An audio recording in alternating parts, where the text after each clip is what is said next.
Hey everyone, welcome to my podcast. I'm excited today. I have Mikey Martin with me today. I've known Mikey for a couple of years, about a couple of years. Couple years. Yeah, and it's been great knowing you. We're partners at 501k, and I'm excited to be interviewing you.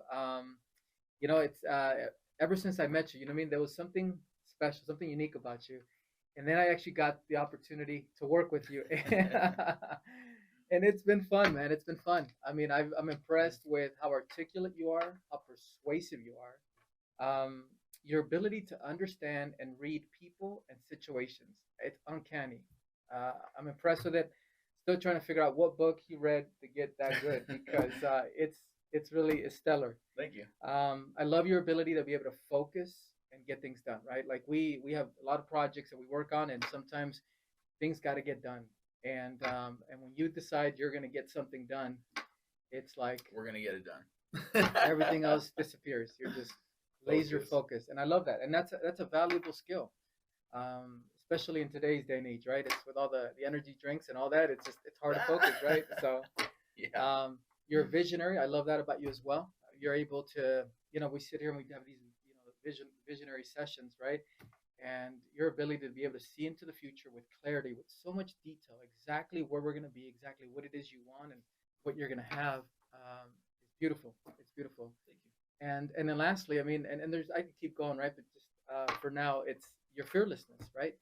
He's not afraid. Like going into business is scary. Starting a new business is scary. And then sometimes when you have a business, you have to pivot. It's scary, but you're fearless.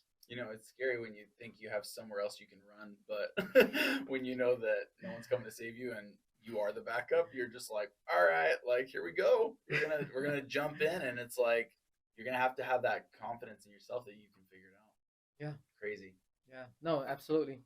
Um, so before we get started, I'd like to give the audience a little bit of an introduction, right? Love it. So Mikey Martin has a successful personal brand. You have a second Instagram account, and you have thousands of followers. In fact, a couple 100,000 followers, or maybe more. You guys gotta Uh, follow. yeah, and you're well networked, and that's been incredible with our commercial real estate business. You love self education. Every time we talk, you're always listening to something new or reading a new book, or you're just constantly educating yourself. So Right. yeah, you've been the number one sales rep at multiple companies, True. and now that I know you personally, I can see why. There's no question about it. So, A lot um, of dumb luck. and at the age of 18, you started your first business with you partnered with a multimillionaire, Mhm. multimillionaire, who was a mentor of yours. Right. Impressive, right? At the age of 18, you've taken multiple businesses from startup to six figures a month, which is huge. Yeah. Yeah. Feels good to say. Yeah, including our business, right? Thanks to Mikey, we were able to get to that figure within a few months, and now we're looking at seven figures maybe here in a 1 month period in a short time. So I don't know how many businesses are able to get, to seven figures in their first year and a half, but if you're not, then call us and we'll help out. yeah, and then you've also been a trainer for multiple businesses. Yeah. You've helped them with their staff and their employees with personal development and with sales, right? So True. Yeah. yeah, that's awesome. So that's a little bit about Mikey. We're gonna now delve into some of the questions and get to know him a little bit better. Guys, I got to tell you, I'm so excited to be on this show. If you guys ever get on this show, just know you feel like you've made it, because this is the kind of show where you're going to only hear quality things. You're going to hear people who have high mindsets, who have, successful stories, and especially because of those successful stories, they've had their failures. So you're going to get to learn from all of them, all the hard things they went through, and really get to see kind of a glimpse of what it takes if you really want to accomplish your dreams. And so I'm just excited to be on this podcast. I'm excited to be getting interviewed. I hope you guys listen to the whole thing, because I think we're going to save a few gems for the end. Oh yeah, for sure. We got some great questions for Mikey at the end, so it'll be exciting. So first off, let's start off with where did you grow up? Tell me a little bit about yourself in that sense. Yeah. So I grew up with I had 7 kids in my family. My parents had 1 girl and then 6 boys. A little rambunctious group, but we grew up not super well off. My dad, he helped work at the university here in Provo, Utah. He's at BYU. He was in admissions and financial aid, and then sometimes he would teach like a personal finance class. So we grew up not with a lot of money, but a lot of memories. Grew up here in Provo. It's a very big entrepreneur hub. If you guys ever want to start a business and you go down to Provo, Utah, you're going to find that there's a lot of people, almost everybody starting something on the side or otherwise. So I grew up in a community where it was a lot of people in the Church of Jesus Christ of Latter-day Saints. And because of that, it gave me a huge network because all of a sudden, when all your neighbors are part of the same community, they're all going to the same things, talking to each other, working with each other. Now you can just say, oh, I'm from, this congregation, this group. I was wondering if you could help me out, and they're almost always open to help. So I grew up with a huge opportunity in front of me if I wanted to chase it. And you've decided to take a less traditional path, right, with regard to your education, right? Right. And I always like to touch on that because I think that our society is changing, right? It's just, 100%. it's changing with its mindset or its perspective, or as far as how much it values or devalues, right? A college education. But we're still in that transition, so it's for guys like you that have made the decision not to go to college, it's a tough decision. Absolutely. It's a lot of weight on your shoulder, right? Well, and it's so funny because if you guys heard the term there, it's, hey, you've taken a less traditional route with your education. And it's so funny because if we go back, what, a couple hundred years, like colleges, yeah, they existed, but they weren't popular. And a more traditional route would be books. Yeah. I mean, learn to read. So in a way, actually, we've gone back to the traditional way of getting our education. Yeah. I went to college. I went to BYU. And the whole time I had told my dad, even before I went in, I was like, I don't know if I'll graduate. Yeah. And he just laughed because he's like, oh yeah, okay, whatever. Mm-hmm. Me and my dad, when I grew up, we saw three things the same. We saw family, religion, and politics the same, and everything else seemed to be different because he super glorified college and education in that sense. And I was very big on, hey, I want to have all these unrealistic dreams. And we really kind of clashed heads on some of that. But it gave me some of my greatest skills, communication skills, being able to clarify and have kind of that rapport with my dad still. And, and it wasn't that we fought all the time, but it was always an interesting discussion. Yeah. So the fact that I went to college for a few years, quickly saw that I was like, this isn't leading me where I want to go. Kind of like you have these big dreams. Guys, Ramon, he dreams big and he sees it all very clearly. And not just that, he sees multiple big dreams that he gets to put together. Really amazing. And so the thing is with me, I saw that and I said, okay, well, I don't know if college is going to be the path for me, but now I suddenly have this freedom to dream bigger. So where am I going to go? What was that conversation like when you finally made the decision to not continue with college? What was that conversation like with you? Well, the thing was, I think he might have seen it coming, and you guys can tell why. Because I took about 2 solid semesters, and then after that, I started taking 1 semester off to pursue entrepreneurship, and then I'd go back and I'd take a semester of school. And even after a while, after of taking a semester off and then the semester on, my semester on was pretty much like golf. I'd take golf and business classes, and then the thing was, it was so funny because I started telling my dad, I was like, I think I'm going to chase this other stuff. And by this point, he had slowly put his toe in the water. He had kind of come around a little bit to my thinking on entrepreneurship a little bit. Yeah. And nowadays, he's actually very much on my side, which is actually astonishing to me.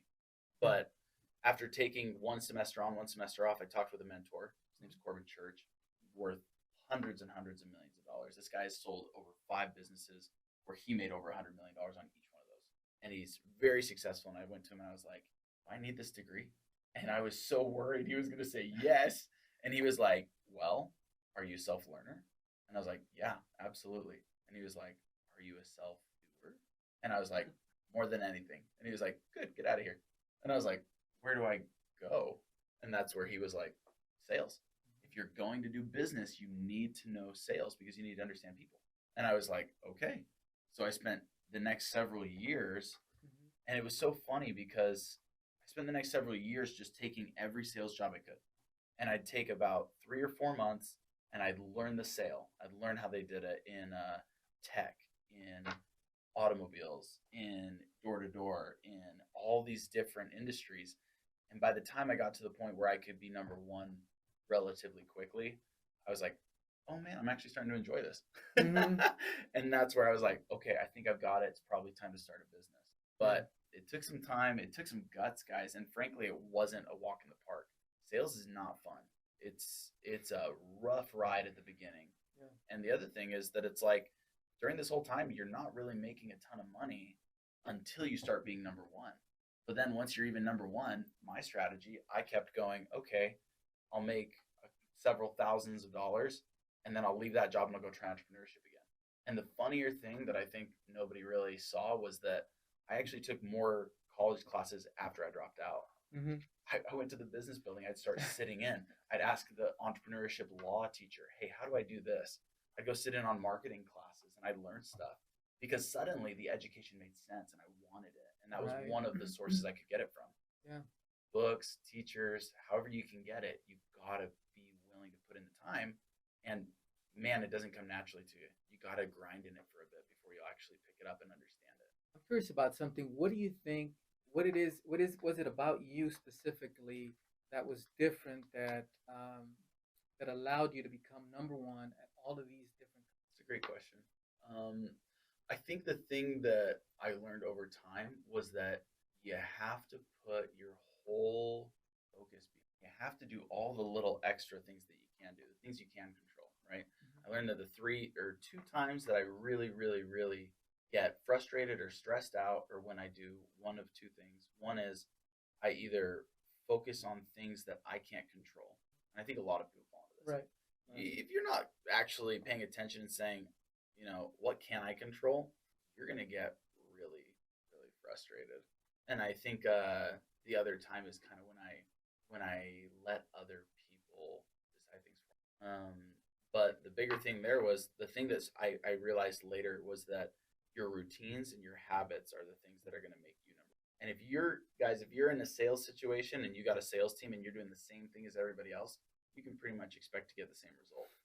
And you're really not going to get those extreme results until they start calling you crazy. Most people call people crazy for jumping into sales in the first place. They're like, you don't have health benefits and you don't even know if you're going to get a paycheck. You're nuts. But then as soon as you jump in and you can actually get those guys to call you nuts, it started, mostly when I started going to bed super early. I'd go to bed at 8, 9 at night. I'd be getting up at least 4, sometimes earlier. I've had times in my life where I was getting up at 2:57 just because I wanted to beat all the guys getting up at 3. And I'd post it on my story just to let them know I was ahead. And it was just like, just that mentality that you're ahead of them, that you're doing more. I had morning routines. My brother still has one. I printed off for him. Had about 35 different steps. And by that, I mean like affirmations in the mirror, meditations, stretching, getting your diet locked in, so many different things, writing out your goals for the day, gratitude list. I would hit it every day, all of it. So now that we're on that, let's talk about your morning routine right now. Right, we're gonna get to that. Absolutely. Let's just jump right into it. What is your morning routine I should pull it up on my phone, guys. But the main ones that I think I'll touch on, because guys, I've done a training on this that lasted well over an hour, and it can be extensive. And the reason that it can be extensive is if you do every possible thing that you could. I don't think that's the right way to do it anymore. I'm glad that I tried out everything, and that now I know I have a foolproof thing that if I'm feeling off in the morning and if I go through my entire morning routine, I will fix whatever's wrong with me, because one of those things is going to fix it. And you'll usually find that it's the one that you haven't done in a while that's going to help you out. But for me, if I'm going with a very basic routine, because I don't want to go into the whole thing today, the very basic would be I get up, I make my bed. I've habit stacked quite a bit. As soon as I make my bed, I know I want to do my prayers. As soon as I've done my prayer, I know I'm headed to the shower.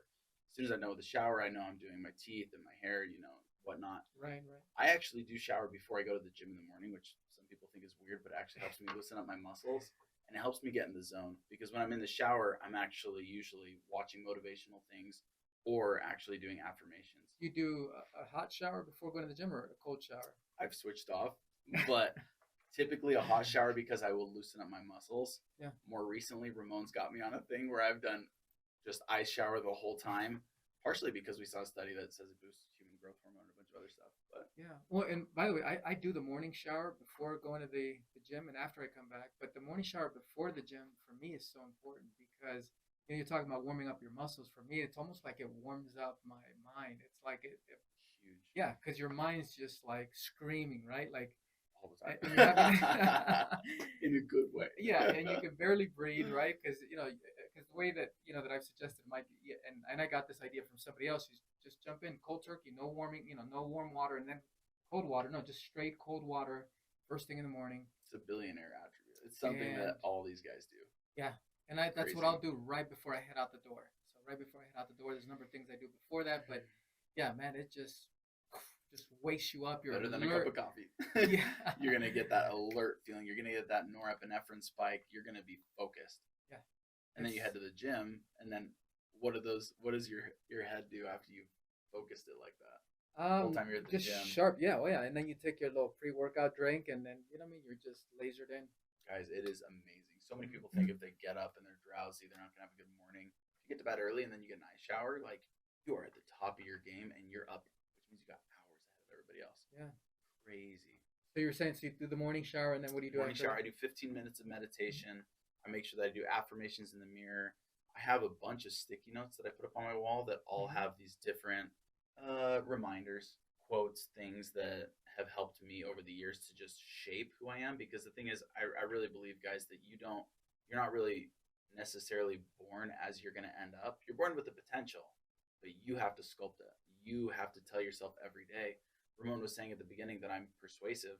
You guys wouldn't believe how many days I said in the mirror 15 times over, I'm the number one most persuasive person.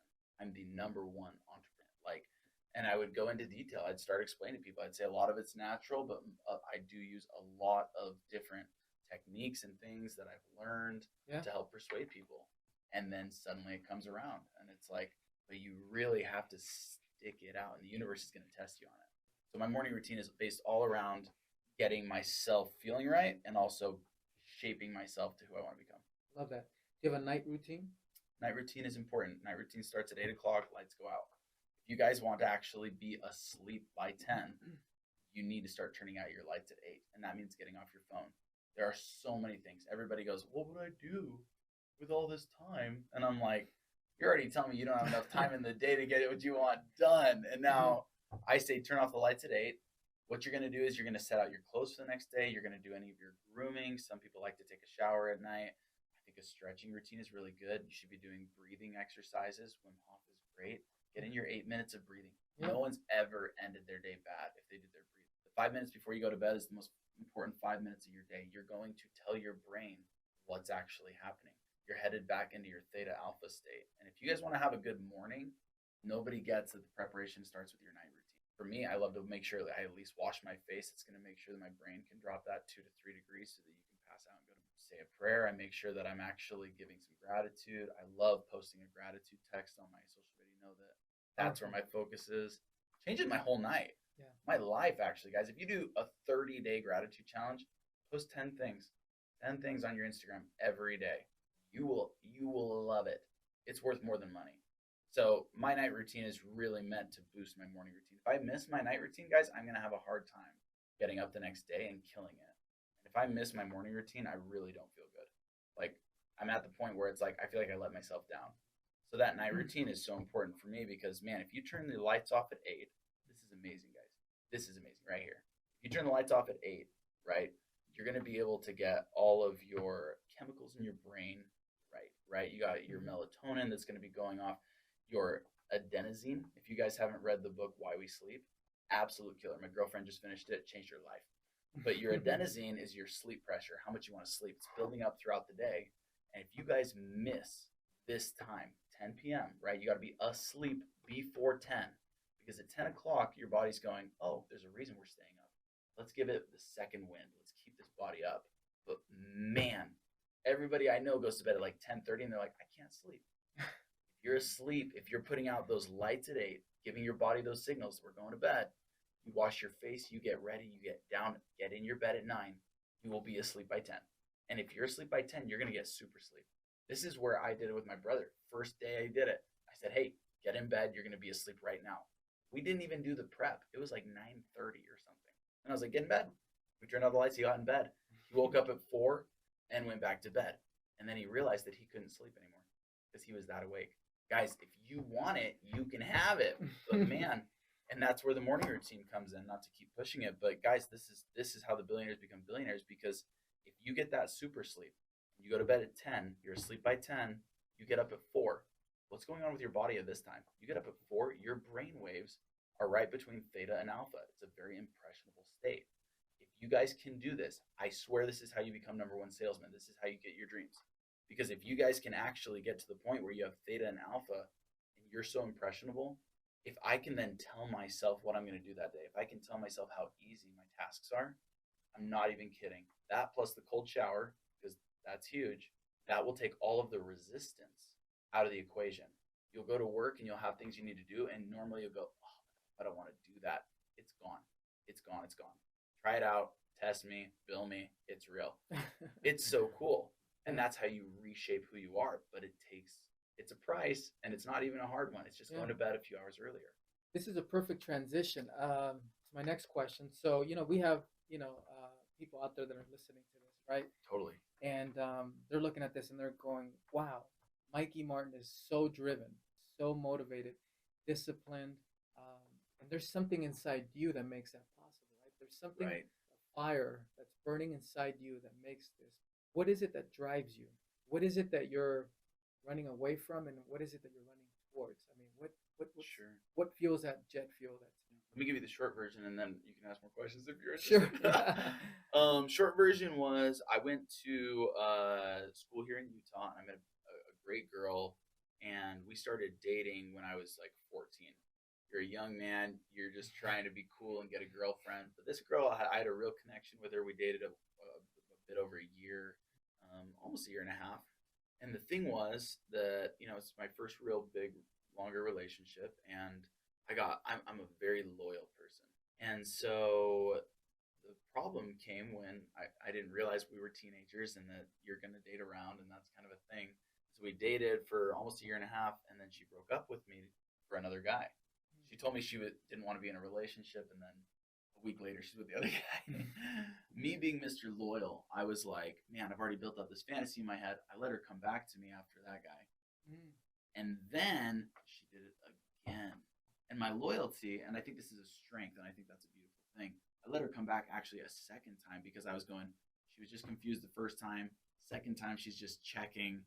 But once she came back the second time, things were very different. And that was when I actually broke it off, and that was final. And that's where I realized I was like, there was an issue here. And the lesson that I was learning was I'm not enough. Because if I'm enough, this girl knew me pretty well. We've been dating a year and 4 months or something. If you're dating a year and 4 months and they know who you are, they know exactly what you offer. And if they're willing to go to somebody else, well, in their eyes, you're not enough. Keep them around. Well, okay. Well, she went and saw what was outside, and she came back. Maybe I was enough, and that she got to see that, oh, I went and tested it out. He actually is enough. What's out there is not as good as what's here. But then she did it the second time. And that's when the seed in my brain really got planted, that you're not enough. She went and checked, and she checked again, because you're still not enough to keep her here. And that's when she came back, but the seed was planted and it started to fester a little bit. And that's when I said, you know what? I'm not going to live that life. No way. And so my entire life, my entire being, my mission in life was, I'm going to meet the perfect person someday. And when I do, I'm going to be everything. I'm going to be rich. I'm going to be funny. I'm going to be successful. If she likes funny, I'm going to be funny. If she likes religious, I'm going to be religious. I'm going to be so close to God. She's going to I was like, every last bit of what's going to attract my dream girl, I'm going to be it. I'm going to have the body, the money, the car, everything that would possibly attract her, because I'm now so insecure, because my biggest fear my entire life was I was going, what if the day I'm supposed to get her, she walks by and I'm not enough for her, and I miss the one? Haunted me. Years. Wow. Freaked me out. You would see me going hard in the gym, and guys didn't get it. They're like, why are you in the gym like 2-3 hours? Because I have to be enough.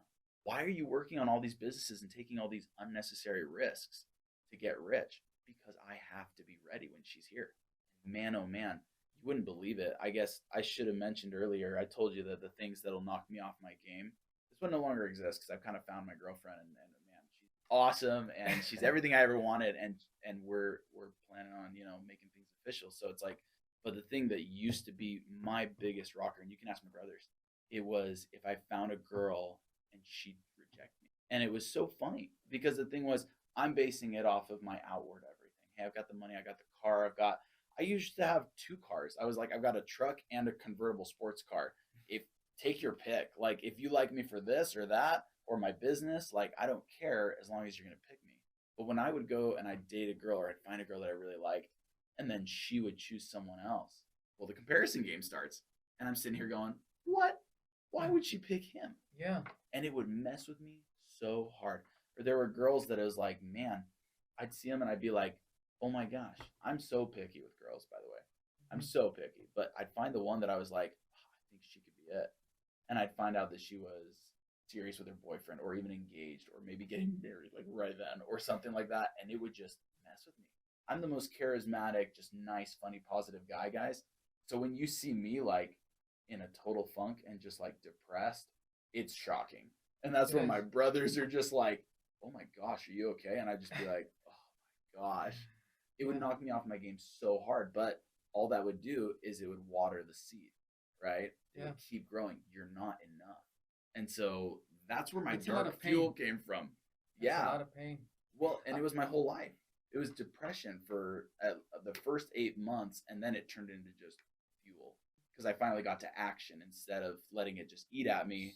It ate, and I fought back, kind of thing. So before we get to the fuel part of it, and you've kind of touched on that already, but I'm curious. So going back to the story, right? The story, the genesis, right? The birth of this man that we're seeing here, right? You said that you took her back a second time. Yeah. You took her back a second time. Why'd you take her back? You know, not that she left, right? But when she came back. Yeah. Well, and the thing was, I think that something that's important is I never stopped trying to get her. I kept pursuing, and I think there were a couple of reasons. One was I didn't really see, as a young guy, I'm like 14 to 16, you know, I kind of built my entire world around this girl, and I think that's not really healthy. I think even when you're married, you kind of got to have a world that has several compartments, not just one, because then it's very dangerous. It's risky. It's like an investment. You have all your money in, you know, one spot, you could lose it all. And so as a young guy, me wanting to win, and number two, be loved and valued, but also number three, kind of just, I didn't want the other guy to win. I think something I've learned about myself, and I learned this from one of the interviews that I got to one of the sales companies that I absolutely loved, because that was when I was at peak in sales and I was number one. But my sales manager, he when he was hiring me, he asked me, he's like, do you like to win or do you hate to lose? And it hit me, guys. And I think if you want to be rich, great question. Think about it right now, like while you're listening, maybe pause it. Think about this. Do you like to win or do you hate to lose? Can it be both? It's a good question. It totally can be, but man, I think you actually know when you think about it. For me, yes, I love winning, but I'm okay if I don't win something. But just like when a girl wouldn't choose me, it messes with me. And not on everything, you know? I mean, on a lot of things, me being confident in me and having been successful in a lot of areas, I will justify a lot of stuff. And actually it's diminished my competition strength. You know, I don't care to compete with a lot of people in a lot of areas because I'll just justify it and say, well, I'm really destroying you in the areas that I think matter more. So I don't have to worry about you being better at tennis because I'm crushing you with business. And I put more weight behind that. So, but I think the reason I went back the second time was I think I didn't see a way out. And so I thought this was my only avenue and I had to make it work because I'd come up with some sort of a belief that she would. And so I'm going, okay, well, it's do or die. You got to take her back. Yeah. And then I think I realized that it wasn't do or die. Have you seen her now that you're an adult, older? Last time I saw her, I served a service mission for my church. I went to Rome, Italy, learned Italian. So all the girls would like me even more. And I was very convinced of that. I was like, all right, this is good. I can cook Italian. I can speak Italian. That'll work. Let us know in the comments if that's accurate. Let's hear it. Is Italian actually attractive or is it made up? And I saw her. She went on a mission to, I think it was Vancouver or something like that. Something up that corner. And I saw her after. We had a little talk. Just to, you know, because we're new people. We've both been gone for years and we've seen each other. This was a long time ago. You guys were kids. It's Well, and we kind of decided. I thought, hey, maybe we've grown up. Maybe there's some try something, and it became pretty apparent pretty quick that that wasn't going to be the case. And we basically decided, hey, don't worry, we'll just be friends. And so I said, hey, well, okay, cool, like let's be friends. Let's hang out next week. We never hung out next week, but it was a very transformative week that I don't really tell people about this typically. But it was amazing that during those 7 days between hanging out with her and when we were supposed to hang out, I had a huge blessing that somehow all of the old feelings and everything that I'd ever had just got taken away. And I was kind of left with a clean slate. And it was amazing because I just got back from Italy. I'm starting a new life as kind of a college guy. And to start with a clean slate and be able to just kind of have my heart back a little bit was like, I didn't really think that was possible. And so it took about 7, 8 years of, kind of thinking, hey, maybe something will happen. We had a really long history, blah, blah, blah. And then just to have a clean slate and say, hey, I'm going to start the rest of my life. Like, I don't think a lot of people get that. But I think when you're determined to have more and to do more, eventually you learn the lessons. Yeah. So you started going this direction a moment ago. You were talking about turning all that pain in the fuel, right? And you talked a little bit about how you use that at the gym. Can you talk a little bit more about like how you were able to channel that and what you specifically you did to make that transition, right? To transmute the pain to. Yeah, man, guys. I mean, it's really easy with if you get the belief that you're not enough. I mean, it's just a bottomless pit. And so it's like for me, I'd look at another guy at the gym, and I'd say he's bigger than me, better looking. His body's more developed. I'm not enough. I have to be able to beat everybody. And it got to the point where I go to my little college gym and I become the most muscly guy. And then the thing is, it's like you'll realize that if you feed into that pain of I'm not enough, well, if that's actually a truth, a belief in your head, you have to justify it. If you're the most muscly guy in the gym, you got to go find a new. And so I go to another gym and I try and find other guys that I could, other guys that I wasn't.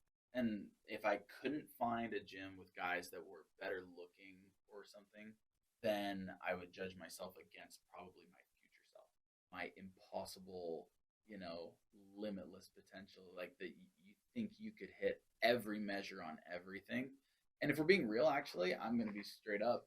I have right now I've got 8 different, no, 6 different categories of areas of my life that I'm trying to improve.